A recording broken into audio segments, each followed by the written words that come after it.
Okay, so today we're going to do a little bit of math in art. You're going to get a piece of paper that is 12 by 18, and we have to make this into 6 equal squares. So with the side that's 12 going across here, half of that is 6. So we're going to make a mark at 6.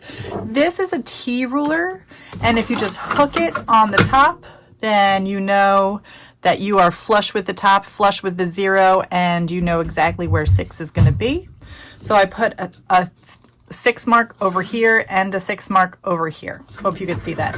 Okay, then I'm going to take a ruler that is 18 inches. If you don't have a ruler that, in fact, I'm just going to do it with a 12. If you have a ruler that's 18, you just set it up so that you're lined up with the mark that you made here, lined up with the mark that you made there, and go across like that. But if you don't have one, you could use the same T ruler, hook it on the edge of the paper, and then slide it so that it is lined up with your 6-inch mark right here. And then you could go right across here and then move it down and line it up again. Or you could hook it on the other side like this. Hook, hook, hook. Line it up and go across right here. Okay, so then you have divided the paper into 2 halves. Can you see that? I hope you could see that. Maybe I'll do it with the 18-inch ruler, and I'll do it darker so I'm sure that you could see it. So I'm gonna just go here and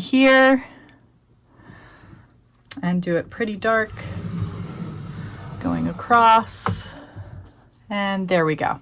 Okay, so I have that. Now I'm going to keep my ruler this way, and I'm going to move it up into the top half. Anywhere in the top half is fine. I'm going to make sure that this is at the 0. Some of you will have rulers where the 0 starts like a centimeter in, so make sure wherever you're starting it says 0 on that line. So this is flush with the end of the ruler, so 0 is right there. If you have a question, just let me know and I will come by and fix it. So these are 6-inch boxes, so I'm going to go all the way to 6 inches, make a mark, and then I'm going to go all the way to 12 inches and make a mark. And then the last part is 12 to 18, that's 6 inches right there.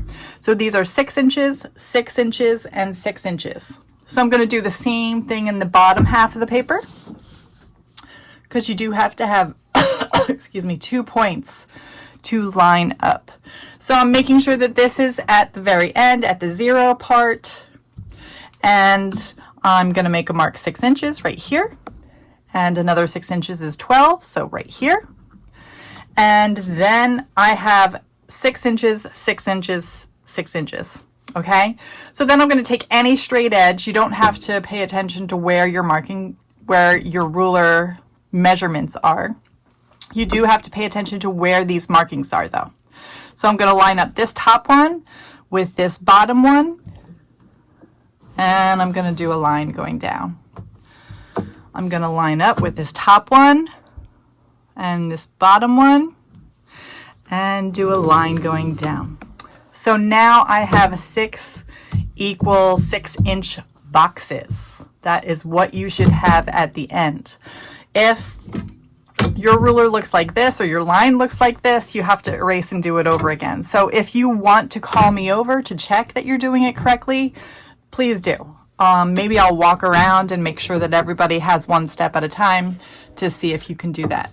When you're done, you're going to put your name either at the top right or the bottom right, doesn't matter. So I'm going to put T. Ciotti.